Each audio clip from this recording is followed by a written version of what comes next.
Assalamualaikum warahmatullahi wabarakatuh. Selamat pagi semuanya. Apa kabar? Semoga dalam keadaan sehat dan baik-baik saja. Nah, kami dari kelompok 2 akan mempresentasikan lanjutan materi dari keterampilan mengajar, di mana semuanya itu sudah dijelaskan oleh kelompok 1 ya. Nah, tidak usah berlama-lama, langsung saja kita ke materinya. Keterampilan mengajar. Sebagai calon guru atau pendidik harus memiliki pemahaman yang baik tentang bagaimana melaksanakan pembelajaran serta memiliki keterampilan dasar mengajar sebelum terjun langsung atau melaksanakan tugas sebagai calon pendidik atau tenaga pendidik. Nah, pendidikan itu merupakan salah satu sarana strategis bagi peningkatan mutu sumber daya manusia, di mana pendidikan itu sebagai pemeran utama dalam pembentukan generasi bangsa. Kemajuan suatu bangsa itu dapat dilihat melalui pendidikannya. Nah, sama halnya dengan pendidikan itu sebagai tolak ukur kemajuan suatu bangsa. Mengajar merupakan aktivitas yang kompleks, mengandung unsur teknologi, ilmu seni, dan pilihan nilai. Berekspektif teknologi, mengajar dipandang sebagai prosedur kerja dengan mekanisme dan penggunaan seperangkat alat yang dapat diuji dan dilatih secara empirik. Dalam pelaksanaan di ruang kelas, mengajar menggunakan beberapa keterampilan secara terpadu dilandasi oleh nilai-nilai dan menggunakan teknologi. Aktivitas mengajar memerlukan kompetensi profesional yang cukup kompleks sebagai integrasi kompetensi guru secara utuh dan menyeluruh menurut Brown.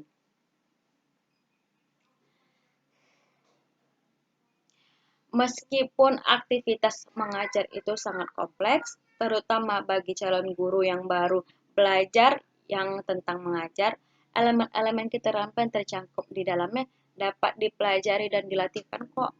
Hal ini antara lain karena aktivitas mengajar dapat diuraikan menjadi beberapa keterampilan dasar mengajar atau teaching skill, seperti keterampilan membuka dan menutup pembelajaran, keterampilan mengelola kelas, keterampilan memberikan motivasi dan penguatan, keterampilan memilih dan menggunakan metode dan strategi relevan, keterampilan bertanya, keterampilan menggunakan media pembelajaran, dan seterusnya.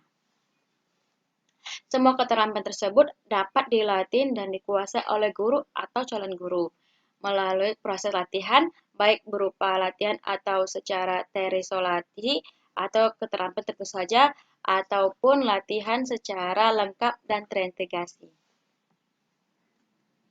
Micro-teaching merupakan suatu pendekatan dalam pengajaran, di mana guru berlatih melaksanakan proses belajar mengajar yang sebenarnya, tetapi dilaksanakan pada skala kecil menyerupai ruangan kelas sebagaimana meskinya mencakup seluruh aspek yang harus ada dalam pelajaran.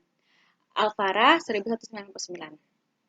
Nah, mengajar itu bukan hanya sekedar proses menyampaikan materi saja, tetapi menyangkut aspek yang lebih luas seperti pembinaan sikap, emosional, karakter, kebiasaan, dan nilai-nilai. Dasar mengajar yang harus dikuasai guru ada 8 keterampilan, yaitu pertama keterampilan membuka dan menutup pelajaran, keterampilan menjelaskan pembelajaran, keterampilan bertanya, keterampilan mengadakan variasi, keterampilan memberikan penguatan, keterampilan mengelola kelas, keterampilan membimbing diskusi kelompok kecil, dan keterampilan mengajar kelompok kecil dan perseorangan. Dari 1 sampai 4 yang saya sebutkan tadi itu sudah dijelaskan oleh kelompok 1. Selanjutnya akan dijelaskan oleh kelompok 2, kelompok kami, dari keterampilan memberikan penguatan sampai keterampilan mengajar kelompok kecil dan perseorangan. Langsung saja kita ke materinya.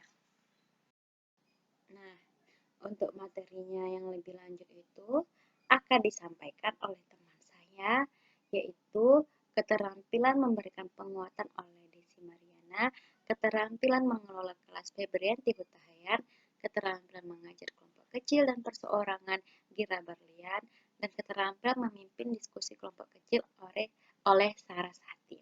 Tidak usah berlama-lama, langsung saja kita kepada materi pertama oleh Desi Mariana. Terima kasih kepada teman saya Nabila Aulia. Selanjutnya, saya akan menjelaskan mengenai materi keterampilan memberikan penguatan. Keterampilan memberikan penguatan merupakan suatu alat pendidikan yang menyenangkan berupa pujian, tanda penghargaan, dan hadiah yang bertujuan untuk memperkuat tingkah laku anak didik yang sudah baik, atau juga suatu keterampilan memberikan penguatan yang berupa respon positif dari guru terhadap anak yang melakukan perbuatan baik. Selanjutnya, saya akan menjelaskan tujuan dari penguatan dalam pembelajaran. Tujuan yang pertama yaitu meningkatkan perhatian siswa. Yang kedua, membangkitkan dan memelihara motivasi belajar siswa. Yang ketiga, memudahkan belajar siswa. Yang keempat, menumbuhkan rasa percaya diri pada siswa. Yang kelima, memelihara kelas yang kondusif. Dan yang terakhir yaitu mengontrol dan memodifikasi tingkah laku siswa serta mendorong munculnya perilaku. Selanjutnya, ada dua komponen di dalam keterampilan memberikan penguatan. Komponen yang pertama yaitu penguatan verbal. Penguatan verbal ini bisa ditujukan atau diutarakan dengan suatu pujian dan penghargaan yang dapat berupa dengan kata-kata ataupun kalimat. Kalau dalam kata-kata bisa berupa baik, bagus sekali, hebat sekali, sangat teliti dan sebagainya. Kalau dalam kalimat kita bisa mengatakan itu suatu pikiran yang baik, cara berpikir kritis sekali. Terima kasih, kamu sangat pandai. Komponen yang kedua yaitu penguatan nonverbal. Penguatan nonverbal ini merupakan respon terhadap perilaku belajar siswa yang dilakukan bukan dengan kata-kata ataupun pujian, melainkan dengan perbuatan belajar siswa tersebut. Dalam penguatan nonverbal ada penguatan gerak isyarat. Di dalam penguatan gerakan isyarat ini, misalnya kita menganggukkan kepala atau menggelengkan kepala, memberikan senyuman dan mengacungkan jempol. Yang kedua yaitu penguatan pendekatan. Dalam hal ini, guru mendekati siswa untuk menunjukkan perhatian ataupun kesenangannya dalam pelajaran, tingkah laku, dan penampilan siswa. Misalnya guru berdiri di samping siswa, guru duduk di samping siswa, ataupun di suatu kelompok siswa, dan juga guru berjalan menuju siswa. Penguatan yang ketiga yaitu penguatan dengan sentuhan ataupun kontak. Dalam hal ini, guru dapat menunjukkan persetujuan dan penghargaan terhadap usaha dan penampilan siswa dengan cara menepuk bahu atau pundak siswa, berjabat tangan dengan siswa, dan mengangkat tangan siswa yang menang dalam pertandingan. Penguatan yang selanjutnya yaitu penguatan dengan kegiatan yang menyenangkan. Dalam penguatan ini, guru dapat menggunakan kegiatan atau tugas yang disenangi siswa sebagai penguatan. Misalnya, seorang siswa yang menunjukkan kemajuan dalam pelajaran musik ditunjuk sebagai pemimpin paduan suara di sekolahnya. Penguatan yang selanjutnya yaitu penguatan berupa simbol atau benda. Dalam hal ini, guru menggunakan berbagai simbol berupa kartu bergambar, bintang plastik, lencana, atau komentar tertulis pada buku siswa tersebut. Namun hal ini tidak boleh dilakukan dengan sesering mungkin karena supaya menghindari kebiasaan siswa untuk mengharapkan suatu imbalan yang mereka kerjakan. Penguatan yang terakhir yaitu penguatan tak penuh. Dalam penguatan tak penuh ini dijelaskan bahwa jika suatu siswa menjawab suatu pertanyaan dan itu jawabannya tidak benar, guru tidak boleh langsung menyalahkan jawaban siswa tersebut. Jadi, bila seorang siswa memberikan jawaban sebagian benar, sebaiknya guru menyatakan ya, jawabanmu sudah baik, tetapi masih perlu disempurnakan, sehingga siswa tersebut mengetahui bahwa jawabannya tidak seluruhnya salah dan dia mendapat dorongan untuk menyempurnakan. Selanjutnya yaitu saya akan menjelaskan cara penggunaan penguatan dalam pembelajaran. Cara penggunaan penguatan yang pertama yaitu penguatan kepada pribadi tertentu. Dalam memberikan penguatan harus jelas diberikan kepada siapa penguatan tersebut, karena jika tidak, maka pemberian penguatan tersebut kurang efektif. Apabila pemberian penguatan tidak efektif, siswa akan berpikir bahwa guru tersebut pilih kasih. Misalkan saja kepada anak yang memberikan jawaban tidak sesuai dengan yang diharapkan, akan tetapi guru memberikan respon yang berlebih kepada anak tersebut dengan memuji-muji. Penguatan yang kedua itu penguatan kepada kelompok. Penguatan dapat pula diberikan kepada sekelompok siswa. Misalkan apabila tugas telah disediakan dengan baik oleh satu kelas, maka guru memperboleh para siswanya untuk bermain bola voli yang menjadi kegemarannya. Penguatan yang kedua yaitu dengan cara pemberian penguatan dengan segera. Maksudnya di sini penguatan harus diberikan segera setelah respon tingkah laku siswa menunjukkan hal yang diharapkan guru.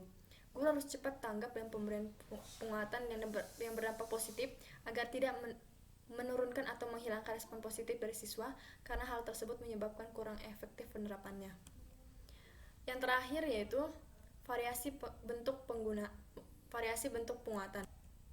Dalam hal ini, sebagai seorang guru harus pintar menerapkan berbagai variasi dalam memberikan penguatan kepada siswanya. Setiap reaksi atau respon dari siswa tersebut harus diberikan penguatan atau penghargaan agar siswa terus bersemangat selama mengikuti proses pembelajaran. Selanjutnya saya akan menjelaskan mengenai kelebihan dan kelemahan dalam pemberian penguatan. Yang menjadi kelebihan dalam pemberian penguatan ini yaitu yang pertama yaitu meningkatkan perhatian siswa dan memotivasi siswa terhadap pembelajaran. Yang kedua, mendorong siswa memiliki perilaku atau bersikap baik dan produktif. Yang ketiga, menumbuhkan rasa percaya diri siswa. Dan yang keempat yaitu mendorong siswa supaya dia bisa belajar dengan mandiri. Dan yang menjadi kelemahan dalam pemberian penguatan ini, jika kita terus-menerus ataupun bisa diartikan dengan terlalu berlebihan dalam memberikan penguatan. Misalnya kita memberi hadiah secara terus-menerus, itu dapat mengakibatkan seorang siswa menjadi bersifat materialistis. Baiklah, selanjutnya akan dijelaskan oleh teman saya Febrianti Utahayan. Saya, Febrianti Utahayan, akan menjelaskan keterampilan mengelola kelas. Jadi, dalam keterampilan mengelola kelas, saya akan menjelaskan 4 topik pembahasan. Yang pertama adalah pengertian keterampilan mengelola kelas, tujuannya, komponen-komponennya, dan prinsip-prinsip dari keterampilan mengelola kelas.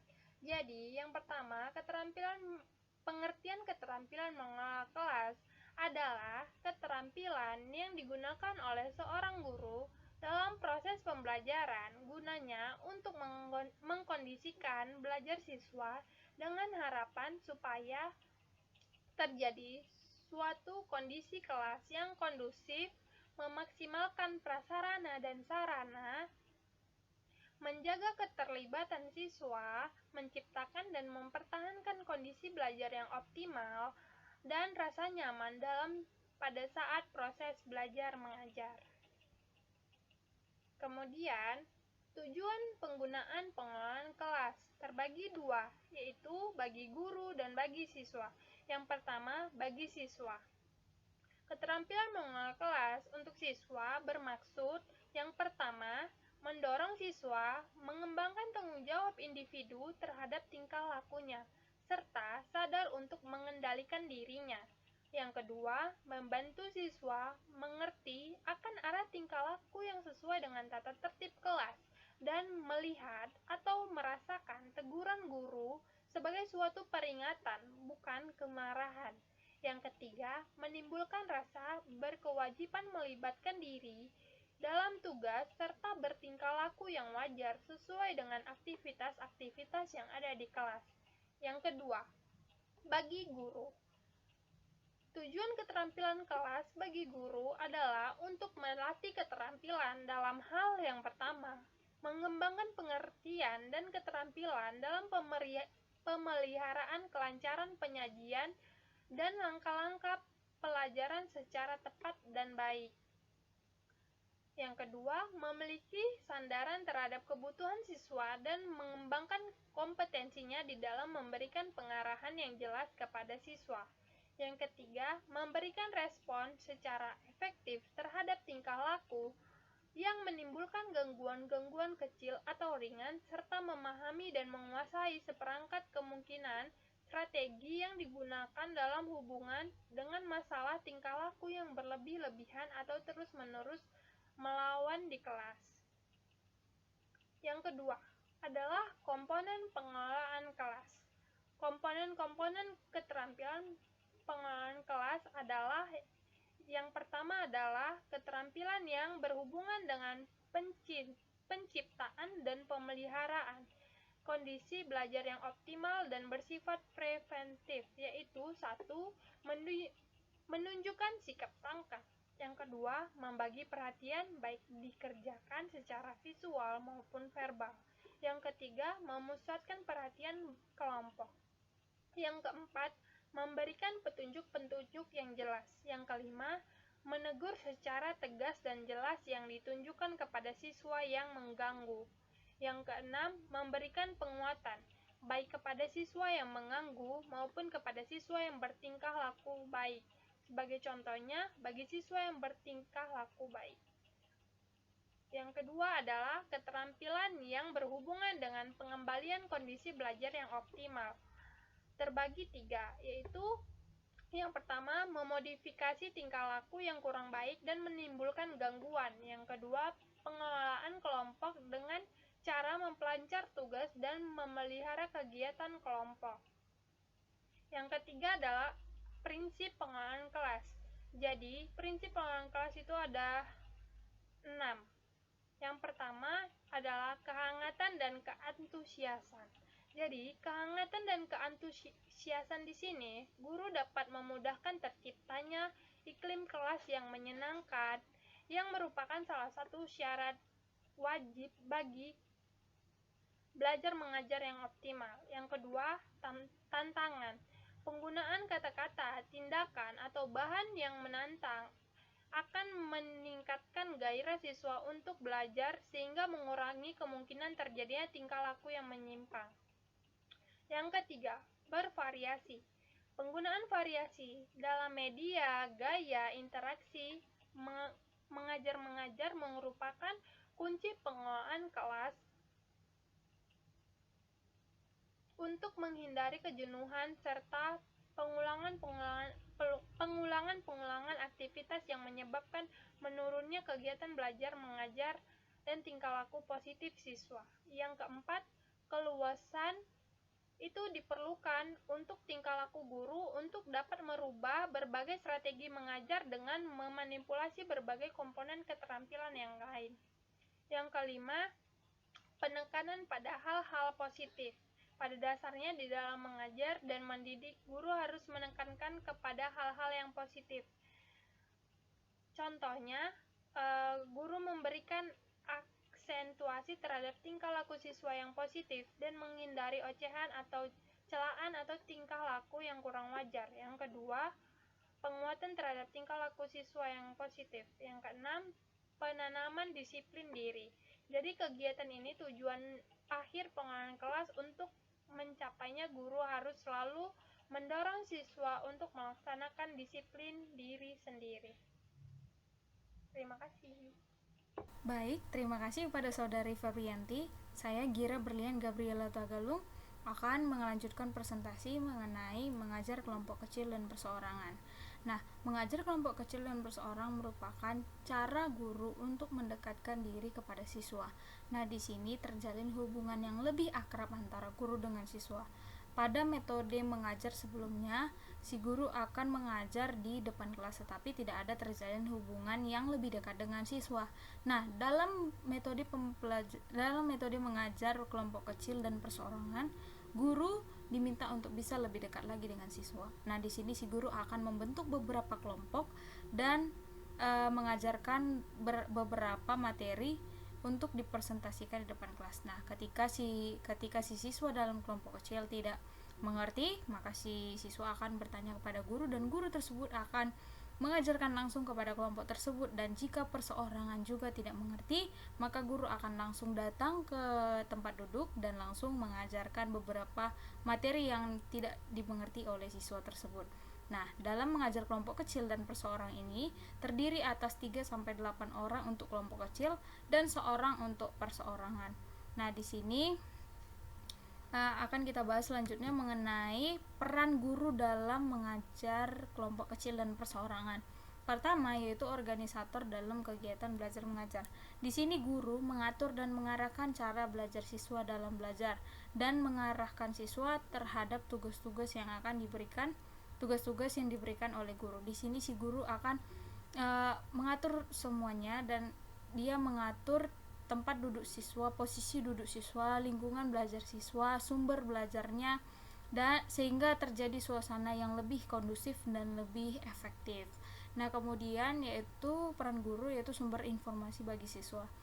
Sumber informasi bagi siswa yaitu guru sebagai sumber informasi aktual atau yang memang betul-betul terpercaya oleh siswa, karena guru mempunyai wawasan yang lebih luas serta memiliki pengetahuan yang lebih tinggi daripada siswa. Nah, di sini juga guru sebagai sumber informasi tentang pelaksanaan tugas-tugas yang akan dilakukan dan materi-materi yang akan dibahas pada kelompok kecil dan perseorangan. Jadi guru hanya memberikan informasi umum mengenai beberapa materi dan topik bahasan, dan siswa akan menelaah lebih lanjut mengenai materi tersebut. Nah, kemudian yang ketiga, pendorong siswa untuk belajar atau motivator. Nah, guru juga sebagai pendorong minat siswa dalam belajar. Guru harus melihat apa menjadi kemajuan mereka dalam belajar seperti apa, kelemahan mereka dalam belajar seperti apa, dan bagaimana cara-cara agar bisa siswa untuk bisa lebih bergairah lagi untuk bisa mengetahui dan ingin tahu apa yang menjadi topik bahasan pada materi tersebut. Nah, di sini guru berperan juga sebagai pendorong minat siswa, yaitu membuat siswa itu lebih ingin tahu apa yang menjadi inti dari materi tersebut. Nah, kemudian peran guru yang keempat yaitu pendiagnosa kesulitan siswa serta pemberian bantuan sesuai dengan kebutuhan siswa. Nah, di sini guru mendiagnosa atau melihat bagaimana si siswa tersebut, apa yang menjadi kelemahan siswa atau metode belajar siswa. Misalnya si siswa A itu mempunyai metode belajarnya itu audiovisual, tetapi dia tidak suka kinestetik. Kemudian dia melihat lagi siswa B yang hanya suka dengan kinestetik tapi dia tidak suka audiovisual. Nah, guru akan mengkombinasikan keduanya sehingga menjadi metode pembelajaran yang asik dan metode pembelajaran yang dimengerti oleh setiap siswa lainnya. Nah, kemudian peran guru yaitu penyediaan materi dalam kesempatan belajar siswa. Nah, di sini si guru menjadi penyedia materi yang akan disampaikan oleh si guru. Guru akan mempersiapkan beberapa materi-materi pembelajaran yang akan dibahas di depan kelas. Nah, di sini guru juga akan melihat bagaimana kemampuan siswa sehingga dia bisa membentuk kelompok dan bisa memberikan tugas-tugas itu kepada mereka sehingga mereka akan menelaah lebih lanjut atau mengembangkan materi tersebut menjadi sebuah metode penelitian yang baru. Nah, kemudian yang terakhir yaitu guru mempunyai hak dan kewajiban sama seperti siswa. Nah, guru mempunyai kewajiban untuk mengajar dan guru mempunyai hak juga. Terus kemudian siswa juga mempunyai hak untuk memberikan feedback kepada si guru dan bertanya jika si siswa belum mengerti apa yang menjadi materi pembelajaran yang diajarkan oleh si guru. Nah, kemudian ada beberapa hal yang penting. 4 pola pengorganisasian bervariasi dalam menggunakan pengajaran kelompok kecil dan perorangan. Nah, di sini ada 4, yaitu yang pertama kelas besar, kelompok kecil tambah perorangan, baru masuk ke kelas besar. Nah, di sini masuk kelas besar adalah pertemuan klasikal atau pertemuan biasa, di mana yang pertama ini si guru akan memberikan informasi umum, gambaran umum mengenai materi yang akan dipelajari. Nah, di sini si guru akan memberikan informasi umum. Misalnya algoritma itu adalah sebuah ilmu pengetahuan yang akan menghasilkan ciptaan ini. Nah, seperti itu. Jadi si guru menggambarkan atau memberikan informasi umum mengenai materi tersebut. Nah, kemudian guru akan memberikan beberapa pertanyaan kepada siswa dan siswa tersebut akan disuruh untuk mengerjakan baik secara kelompok ataupun individu. Yang pertama ini si guru akan memberikan materi dan pokok bahasan yang akan dibahas siswa dari yang dikerjakan di kelompok kecilnya atau di perorangannya, tergantung beberapa cara pengetahuan siswanya. Nah, kemudian setelah didiskusikan di kelompok kecil dan perorangan, si siswa diminta untuk melaporkan hasil pengerjaannya atau hasil diskusinya di depan kelas di pertemuan klasikal, di kelas besar tersebut. Nah, jadi di kelas besar yang terakhir itu adalah si guru mempertemukan kembali siswa dengan yang lain untuk bisa melaporkan hasil diskusi mereka. Nah, yang kedua yaitu kelas besar, terus kelompok kecil, membentuk kelompok kecil masuk ke kelas besar. Nah, ke kelas besar ini di sini si guru juga memberikan pokok bahasan yang akan dipelajari. Nah, pokok-pokok bahasan yang akan dipelajari siswa itu seperti ini, dan juga indikator pencapaiannya serta tujuan pembelajarannya. Nah, jadi dari pokok-pokok bahasan atau subbab pembahasan yang akan dipelajari di materi akan diberikan kepada siswa di kelompok kecilnya. Guru membentuk kelompok kecilnya dan memberikan beberapa materi atau subbab materi sehingga siswa akan mendiskusikannya di kelompok kecil mereka. Nah, ketika selesai semuanya didiskusikan di kelompok kecil, mereka akan melaporkannya di depan kelas di pertemuan klasikal atau kelas besar, sehingga si guru bisa menilai bagaimana pengetahuan dan pengembangan pokok bahasan yang telah mereka diskusikan. Nah, kemudian pola yang ketiga yaitu kelas besar, perorangan, terus kelompok kecil, baru masuk ke kelas besar. Nah, yang pertama kelas besar yaitu pertemuan klasikal lagi, tetapi guru di sini memberikan materi pembelajarannya. Nah, di sini guru sudah masuk ke materi pembelajaran tentang inti-inti pembelajaran. Nah, kemudian ada beberapa hal yang harus didiskusikan di kelompok, tetapi sebelum ke kelompok didiskusikan dulu per individu. Bagaimana tanggapan individu mengenai materi tersebut? Nah, kemudian setelah individu mendapatkan hasilnya dan bisa mengembangkan pendapatnya, kemudian guru membentuk kelompok kecil. Nah, di kelompok kecil itu si siswa bisa berdiskusi mengenai beberapa pendapat atau pemikiran yang berbeda di kelompok kecil tersebut. Kemudian mereka mengembangkannya menjadi suatu kesimpulan yang lebih baik lagi, dan kemudian di kelas besar mereka akan mendiskusikannya dan melaporkannya ke depan kelas tentang hasil pengembangan pendapat mereka. Nah, kemudian pola yang terakhir yaitu kelas besar, baru ke perorangan, terus masuk ke kelas besar.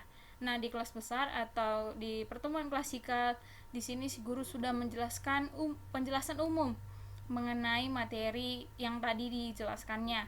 Nah, penjelasan umum ini mengenai beberapa hal yang penting dari materi yang dipelajari sehingga siswa lebih paham lagi mengenai hal yang umum mengenai suatu pelajaran tersebut. Kemudian guru akan memberikan juga pengarahan tentang tugas yang akan diberikan oleh perorangan siswa yang dikerjakan oleh individu. Kemudian si guru akan memberikan penjelasan yang lebih lagi dan memberikan tugas itu kepada siswa. Kemudian siswa mengerjakannya secara pribadi. Jika siswa kurang mengerti tentang materi tersebut, siswa dapat menanyakannya secara langsung kepada guru, dan guru akan bersedia langsung ke tempat duduk siswa untuk mengajarkan materi yang tidak dimengerti oleh siswa. Nah, dalam empat pola ini si guru berperan aktif untuk mengajari setiap siswa atau perkelompok siswa dalam pembelajarannya. Di sini guru berperan aktif dalam mengajarnya sehingga siswa dapat lebih menjalin hubungan yang lebih akrab dengan si guru. Nah, jadi jika ada siswa yang masih belum mengerti, maka guru akan langsung datang ke tempat duduk peserta didik untuk mengajarkan beberapa hal yang kurang dimengerti. Nah, kemudian siswa akan melaporkannya di depan kelas dan guru dapat menilai apa yang menjadi hasil pemikiran mereka. Nah, ciri-ciri dari ciri-ciri dari mengajar kelompok dan perseorangan ini adalah yang pertama, adanya terjalin hubungan yang lebih akrab antara guru dan siswa. Siswa akan lebih nyaman belajar dengan guru, dan guru juga akan lebih paham apa yang menjadi kesenangan atau apa yang menjadi metode pembelajaran yang menarik bagi siswa di kelas ini. Nah, seperti itu. Jadi si guru dapat mengenali karakter siswanya. Nah, kemudian yang kedua, siswa lebih paham, lebih cepat menangkap materi pembelajaran diajarkan oleh guru, sehingga siswa bisa tahu dan bisa berhasil dalam materi pembelajaran tersebut. Kemudian yang ketiga, siswa akan lebih tahu apa yang menjadi tanggung jawabnya. Nah, di sini si siswa akan lebih bertanggung jawab dalam mengerjakan dan menyelesaikan tugas-tugas yang diberikan oleh si guru tersebut. Nah, kemudian yang keempat adalah siswa dapat bersosialisasi dengan teman-temannya. Siswa dapat bertukar pikiran dan bisa bertanggung jawab untuk melaporkan hasil pemikiran yang telah mereka lakukan baik secara individu maupun per kelompok. Jadi di sini guru juga akan lebih bisa menilai bagaimana interaksi sosial antara siswa dengan siswa dan guru dengan siswa. Nah, seperti itu. Kemudian keterampilan memimpin diskusi kelompok kecil akan dijelaskan oleh teman saya Sarah Sahati Sitepuh. Terima kasih. Terima kasih kepada Saudari Gira Brilian. Di sini saya akan menjelaskan keterampilan memimpin diskusi kelompok kecil. Nah, membimbing secara harfiah dalam istilah asing disebut guide, yang berarti mengarahkan, memandu, mengelola, dan menyetir. Dalam Kamus Besar Bahasa Indonesia, membimbing adalah memimpin, memberi petunjuk, memberi penjelasan lebih dulu. Diskusi merupakan interaksi antar siswa dan siswa atau siswa dengan guru untuk menganalisis, memecahkan masalah, menggali atau memperdebatkan topik atau permasalahan tertentu. Diskusi kelompok kecil adalah suatu proses teratur yang melibatkan sekelompok siswa dalam interaksi tatap muka yang formal dengan berbagai pengalaman atau informasi, pengambilan kesimpulan, dan pemecahan masalah. Siswa berdiskusi dalam kelompok-kelompok kecil di bawah bimbingan guru atau temannya untuk berbagi informasi, pemecahan masalah, atau pengambilan keputusan. Diskusi kelompok kecil merupakan salah satu metode yang memberikan ruang dan peluang kepada peserta didik untuk menguasai suatu konsep atau memecahkan suatu masalah melalui memberi kesempatan berpikir, berinteraksi, serta berlatih untuk bersikap memberi dan menerima pendapat orang lain secara positif.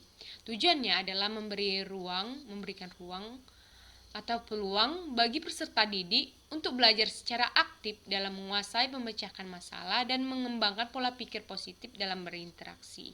Membimbing diskusi kelompok berarti suatu proses yang teratur dengan melibatkan kelompok peserta didik dalam interaksi tatap muka komparatif yang optimal dengan tujuan berbagai informasi atau pengalaman mengambil keputusan. Nah, dalam diskusi pun ada suatu syarat untuk dilakukan, yaitu 1. Melibatkan kelompok yang banyak anggotanya antara 3-9 orang. Nah, yang kedua, berlangsung dalam interaksi secara bebas dan langsung. Nah, yang ketiga, mempunyai tujuan tertentu yang akan dicapai dengan kerjasama antar anggota kelompok kecil. Nah, yang keempat, dipimpin oleh seorang pemimpin diskusi. Nah, yang kelima, berlangsung menurut proses yang teratur dan sistematis menuju suatu kesimpulan. Dapat disimpulkan bahwa keterampilan membimbing diskusi kelompok kecil merupakan keterampilan yang harus dimiliki guru. Keterampilan ini merupakan keterampilan guru dalam memimpin dan memfasilitasi jalannya proses diskusi agar diskusi berjalan dengan efektif. Dalam keterampilan memimpin diskusi kelompok kecil, ada pula manfaat dan tujuan diskusi kelompok kecil. Penggunaan kelompok kecil dalam kegiatan pembelajaran bertujuan agar siswa 1. Berbagi informasi dan pengalaman dalam memecahkan masalah. 2. Meningkatkan pemahaman atas masalah penting. 3. Meningkatkan keterlibatan dalam perencanaan dan pengambilan keputusan. 4. Mengembangkan kemampuan berpikir dan berkomunikasi. 5. Membina kerjasama yang sehat, kelompok yang kohesif, dan bertanggung jawab. Diskusi kelompok kecil bermanfaat bagi siswa untuk 1. Mengembangkan kemampuan berpikir dan berkomunikasi. 2. Meningkatkan disiplin. 3. Meningkatkan motivasi belajar. 4. Mengembangkan sikap saling membantu. 5. Meningkatkan pemahaman.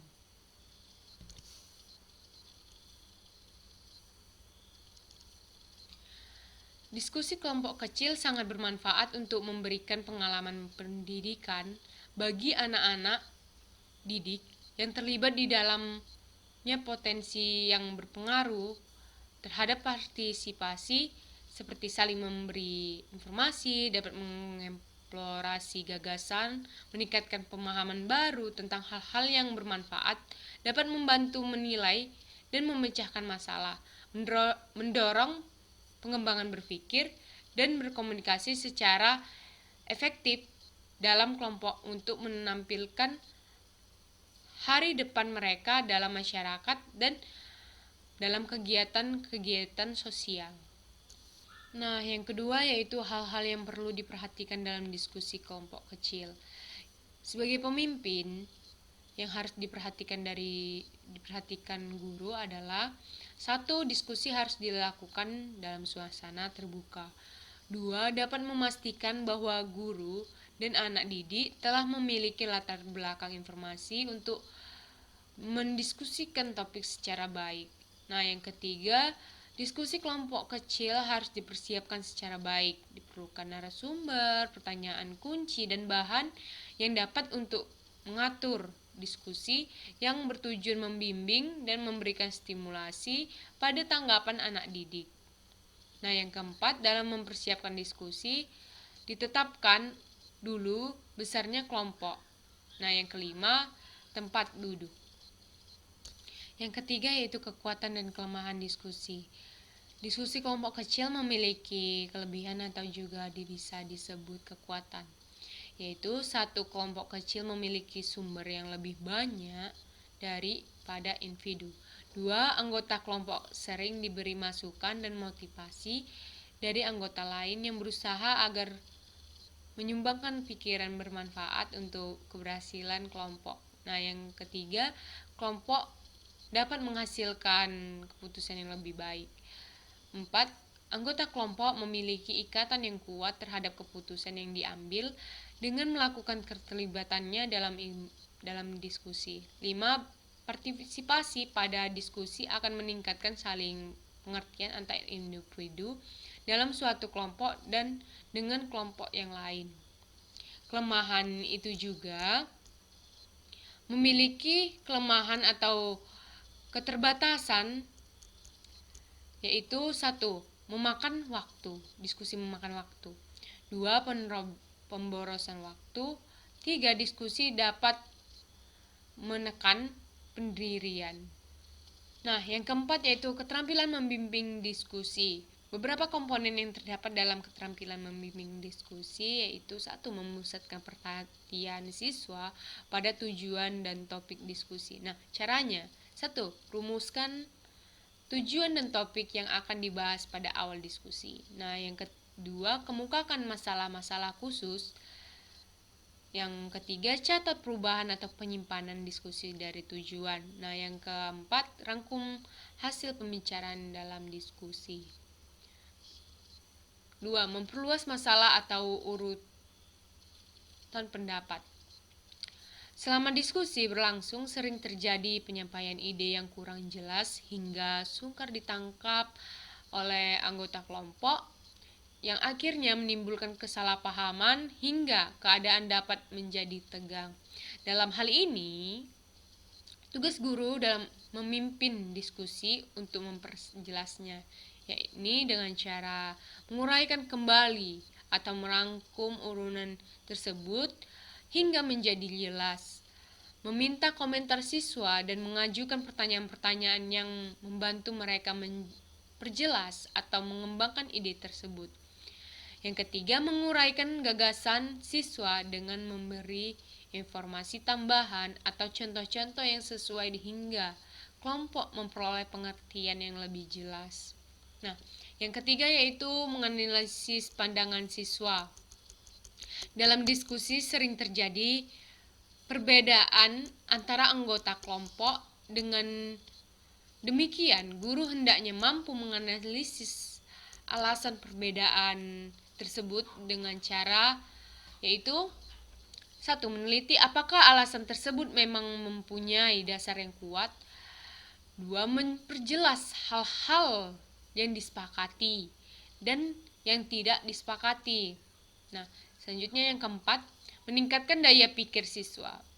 Cara meningkatkan daya pikir siswa yaitu mengajukan pertanyaan-pertanyaan yang menantang siswa untuk berpikir, memberikan contoh-contoh verbal atau non-verbal yang sesuai dan tepat, memberikan waktu untuk berpikir, memberikan dukungan terhadap pendapat siswa dengan penuh perhatian. Nah, yang kelima yaitu menyebar kesempatan berpartisipasi. Penyebaran kesempatan berpartisipasi dapat dilakukan dengan cara yaitu mencoba memancing pendapat siswa yang enggan berpartisipasi dengan mengarahkan pertanyaan langsung secara bijak. Misalnya, Mita, bisakah kamu menjawab pertanyaan ini? Begitu. Nah, terus mencegah terjadinya pembicaraan serentak dengan memberikan giliran kepada siswa yang pendiam terlebih dahulu. Mencegah secara bijaksana siswa yang suka memonopoli pembicaraan. Mendorong siswa untuk mengomentari pendapat temannya hingga interaksi antara siswa dapat ditingkatkan.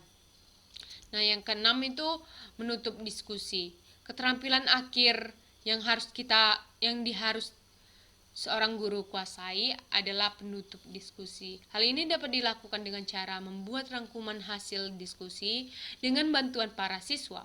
Ini lebih efektif daripada rangkuman hanya dibuat sendiri oleh guru. Memberi gambaran tentang tindak lanjut hasil diskusi atau tentang topik diskusi yang akan datang. Mengajak siswa untuk menilai proses maupun hasil diskusi yang dicapai. 7. Hal-hal yang harus diperhatikan. Mendominasi diskusi sehingga siswa tidak diberi kesempatan. Membiarkan siswa tertentu memonopoli diskusi. Membiarkan terjadinya penyimpangan dari tujuan diskusi dengan pembicaraan yang tidak relevan. Membiarkan siswa yang enggan berpartisipasi tidak memperjelas atau mendukung pendapat pikir siswa, gagal mengakhiri diskusi secara efektif. Itu hal-hal yang tidak boleh terjadi dalam diskusi. Nah, yang kelima yaitu prinsip penggunaan. Beberapa prinsip menggunakan diskusi yaitu 1. Prinsip mengikutsertakan anak-anak dalam diskusi. Nah, yang kedua, diskusi yang baik tidak asal bicara ramai. Diperlukan suatu ketertiban baik dalam giliran, mengemukakan pendapat maupun memperhatikan orang lain yang sedang berbicara. Nah, yang ketiga yaitu pertanyaan atau persoalan yang hendak sesuai dengan perkembangan dan pengalaman anak. Nah, yang keempat, sebagai pemimpin yang memberikan kepercayaan pada anak-anak untuk ikut serta dalam diskusi, mendorong dan merangsang anak dalam pikiran. Nah, yang kelima, menyetujui atau menentang pendapat orang. Anak-anak supaya tetap berlaku sopan dan hormat, berdebat jangan hanya untuk menang atau menyakiti atau mematahkan semangat orang lain. Nah, yang keenam yaitu pengelompokan siswa. Suatu kelompok yang efektif memiliki unsur-unsur yaitu 1. Adanya bermacam-macam kebutuhan anggota yang dinyatakan dalam bentuk permasalahan. 2. Para anggotanya mempunyai masalah yang dipahami mereka. 3. Masalah-masalah itu diajukan dalam bentuk sejumlah pertanyaan tentang nilai yang mengakibatkan timbulnya berbagai jawaban yang berbeda-beda. 4. Kelompok memiliki tujuan tertentu yang sekaligus menjadi tujuan anggota. 5. Tiap individu bertanggung jawab memberi sumbangan tertentu untuk mencapai tujuan kelompok. 6. Adanya proses pertukaran pendapat dan pengalaman dalam kelompok. Dalam melayani kegiatan belajar aktif, pengelompokan siswa mempunyai arti tersendiri. Jika dibedakan dari pengelompokan yang sederhana sampai yang kompleks, maka pengelompokan siswa dapat dibedakan dalam tiga jenis. 1. Pengelompokan menurut kesenangan berkawan. Pada pengelompokan ini, kelas dibagi dalam beberapa kelompok. Jumlah kelompok bergantung pada besarnya kelas. Atas dasar perkawanan atau kesenangan bergaul di antara mereka, kelompok terdiri dari 4 sampai 6 orang atau lebih yang menurut mereka kawan-kawan dekat. Mereka duduk mengelilingi meja yang telah disusun sedemikian rupa dalam keadaan berhadapan. Dalam pengelompokan seperti ini, setiap siswa mempelajari atau berbuat hal yang sama dan dengan sumber yang sama. Nah, yang kedua yaitu pengelompokan menurut kemampuan. Kenyataan menunjukkan bahwa ada siswa pandai, sedang, dan lambat dalam mempelajari sesuatu. Untuk memudahkan pelayanan guru, para siswa dikelompokkan ke dalam kelompok cerdas, sedang, atau menengah, atau yang lambat. Pelompokan seperti ini diubah sesuai dengan kesanggupan individual mempelajari mata pelajaran. Seorang siswa mungkin cerdas dalam matematika, tetapi lambat dalam ilmu sosial. Sedangkan siswa lain keadaannya tidak demikian. Pengelompokan demikian akan menuntut program-program khusus atau seperti bantuan remedi untuk membantu siswa tertentu yang mengalami kesulitan khusus dalam mata pelajaran tertentu. Nah, yang ketiga yaitu pengelompokan menurut minat. Pada suatu ketika ada siswa yang senang menulis, sedangkan yang lainnya senang pada matematika, ilmu sosial, atau ilmu pengetahuan alam. Siswa yang melakukan kegiatan belajar yang sama dikelompokkan. Pada situasi ini, guru perlu terus-menerus mengamati setiap siswa. Di samping itu, guru perlu memberikan dorongan kepada siswa untuk berpindah dari satu kegiatan ke kegiatan lainnya. Nah, yang ketujuh yaitu peran pemimpin diskusi. Seorang pemimpin diskusi kelompok dapat berperan sebagai satu koordinator. Pendidik dapat mengkoordinir segala sesuatu yang dapat meningkatkan kemajuan belajar peserta didik. Nah, yang kedua, fasilitator. Pendidik dapat membantu mengelola suatu proses pertukaran informasi dalam suatu kelompok dan membantu bagaimana diskusi berlangsung. Nah, yang ketiga yaitu perencanaan tugas bersama. Pendidik yang merencanakan tugas yang harus dikerjakan oleh peserta didik. Nah, yang keempat itu katalisator adalah penghubung antara informasi dengan peserta. Nah, yang kelima yaitu pemandu aktivitas peserta didik. Nah, yang keenam yaitu narasumber. Pendidik sebagai narasumber untuk membantu peserta didik menyelesaikan suatu masalah, baik masalah individu maupun masalah sosial. Nah, yang ketujuh yaitu penilaian kemajuan kelompok. Baiklah, itulah penjelasan saya dari keterampilan memimpin diskusi kelompok kecil. Kesimpulan akan disampaikan oleh Nabilan Aulia. Kesimpulan yang didapat dari penyampaian materi oleh kelompok kami ialah pentingnya mengetahui macam-macam keterampilan dalam mengajar pada microteaching pada saat proses pembelajaran, yaitu agar dapat memberikan kesempatan kepada mahasiswa atau calon guru untuk berlatih mempraktikkan beberapa keterampilan dasar mengajar di depan teman sejawatnya dalam suasana yang konstruktif, sportif, dan bersahabat sehingga mendukung persiapan mental, keterampilan, dan kemampuan atau performance yang terintegrasi untuk bekal praktik mengajar di sekolah ataupun institusi pendidikan. Nah, Sekianlah hasil dari presentasi atau penyampaian makalah atau materi kami tentang keterampilan mengajar. Jika ada kesalahan kata atau penyampaian yang kurang baik ataupun yang kurang jelas, kami mohon semohon-mohonnya untuk dimaafkan dan dimaklumi. Kami akhiri dengan Assalamualaikum warahmatullahi wabarakatuh.